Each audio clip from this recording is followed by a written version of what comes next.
Blake. This is Matt. That's Jack, and this is Ray. Coming at you live from Ingram, Texas. Have you ever heard of coal? You know what coal is? We like to roll coal. But coal, it's a pesky critter, you know? We're going to tell you a little bit about our buddy Cole. Ray? Alright, thanks Blake. Alright, I'm going to tell you a little bit about the history of coal. Coal is the most plentiful fuel in the fossil fuel family and has the longest and perhaps the most varied history. Coal has been used for heating since the caveman. Archaeologists have also found evidence that the Romans and England used it in the 2nd and 3rd centuries. In the 1700s, the English found that coal could produce a fuel that burned cleaner and hotter than wood charcoal. However, it was the overwhelming need for energy to run the new technologies invented during the Industrial Revolution that provided the real opportunity for coal to fill its first role as a dominant worldwide supplier of energy. In North America, the Hopi Indians during the 1300s in what is now the U.S. Southwest used coal for cooking, heating, and to bake the pottery they made from clay. Coal was later rediscovered in the United States by explorers in 1673. However, commercial coal mines did not start operation until the 1740s in Virginia. Also, the Industrial Revolution played a major role in expanding the use of coal. During the first half of the 1800s, the Industrial Revolution spread to the United States.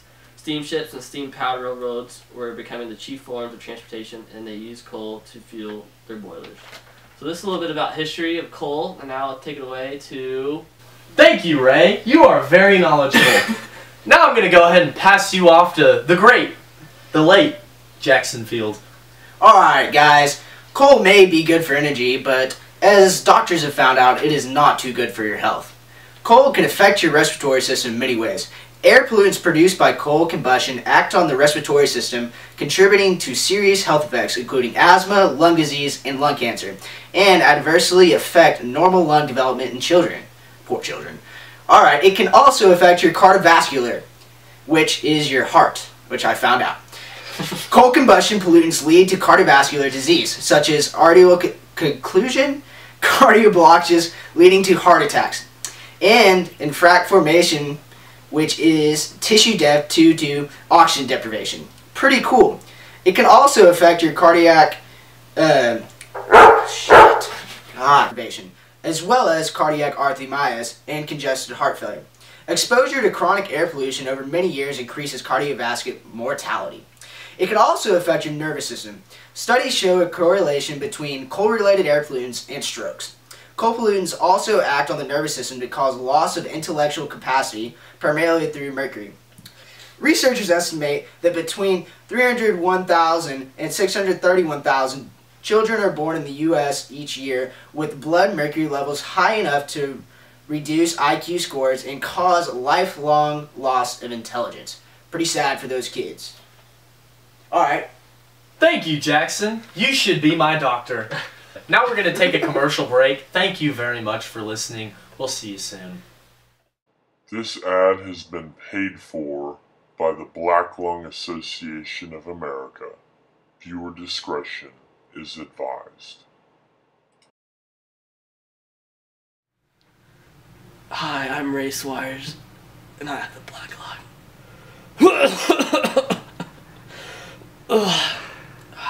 I'm a worker in Pittsburgh.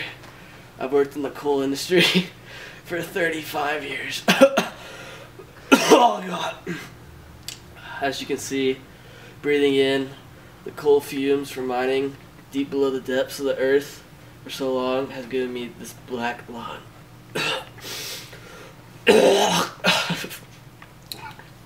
As you can see, as I am on my deathbed,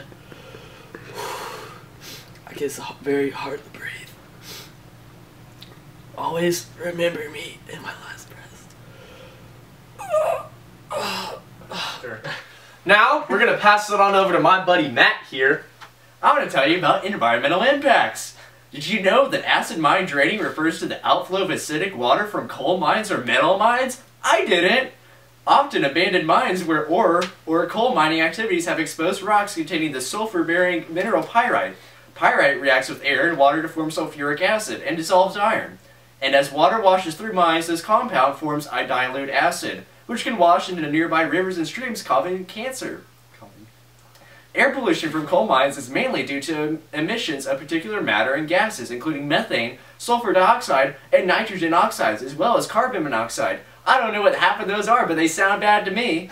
Coal sludge, also known as slurry, is the liquid waste generated by washing coal. It is typically disposed of at impoundments located near coal mines, but in some cases, it is directly injected into abandoned underground mines. Since coal sludge contains toxins, leaks or spills can endanger underground and surface waters. Greenhouse gas emissions caused by surface mining. According to a 2010 study, mountaintop removal mining releases large amounts of carbon through clear cutting and burning of trees, though through releases of carbon and soil brought to the surface by mining operations. These greenhouse gas emissions amount to at least 7% of conventional power plant emissions. That's a lot! Thank you, Matt. Good job. Is that one of those Thanks, nice little iPhone 5S's? It indeed is. I need to go get me one of those. You should. I hear they're nice. And I'm going to take it away and I'm going to tell you folks about the regulations that govern coal mining. You see, because coal mining can have a number of significant impacts on the surrounding environment and miners, coal mining is one of the most extensively regulated industries in the United States. Before one shovel of earth can be turned, or 1 ton of coal removed from the ground, a company must comply with literally hundreds of laws and thousands of regulations. As long as 10 years can elapse before the start of planning a mine and mining the first ton of coal. The process begins with a mining company providing detailed information about such activities as how the coal will be mined, the land reclaimed, and the quality, quantity, and surface information. Let's just go with that one. The quality and quantity of surface, underground sources of water, and how mining activities will affect them, and how the coal will be transported from the mine and how that will affect the area. Surface mining operators also must consider the soil and prevailing climatological conditions prior to mining. Why they consider those things, we have no idea, but then again, we're still in high school. Indeed. Indeed, right. Because the land has to be returned to approximately the same physical contour, and the state of the habitats cannot be permanently disrupted. The principal federal surface mining law sets forth 25 reclamation requirements for operators to meet. These include public hearings and procedures for obtaining permits. To make certain that lands being mined will be restored, the law requires companies to post bonds as high as $10,000 per acre to cover reclamation. As long ago as the 1930s, some states had reclamation laws on their books, but in the late 1970s, Congress enacted the Surface Mining Control and Reclamation Act, which mandated strict regulation of surface mining. It's because it became the first comprehensive national surface mining law, and a very tough one.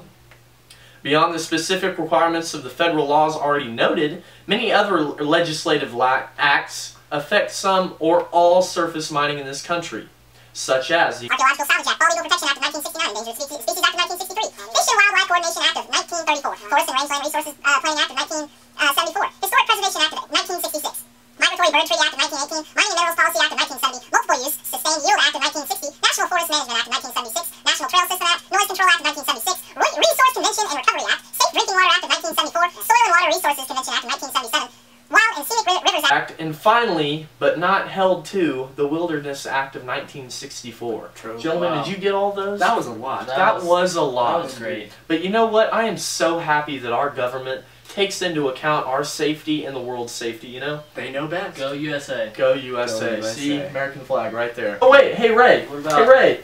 You want to snap a selfie before the commercial break? Yes, I do. Y'all want to Good get idea. in Let's this? get in this. Ready? Ready, guys? Ready? Shout out for quick love. 1, 2, 3.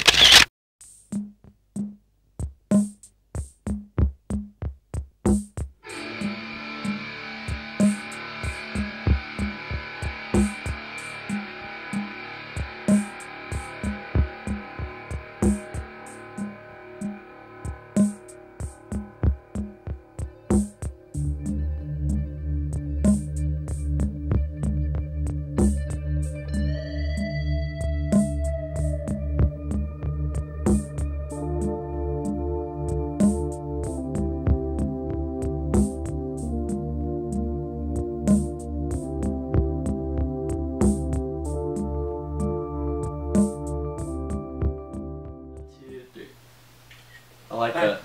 Thank you very much. Hey, I want to give a shout out though first to my boy OG Stan, my boy P Chance.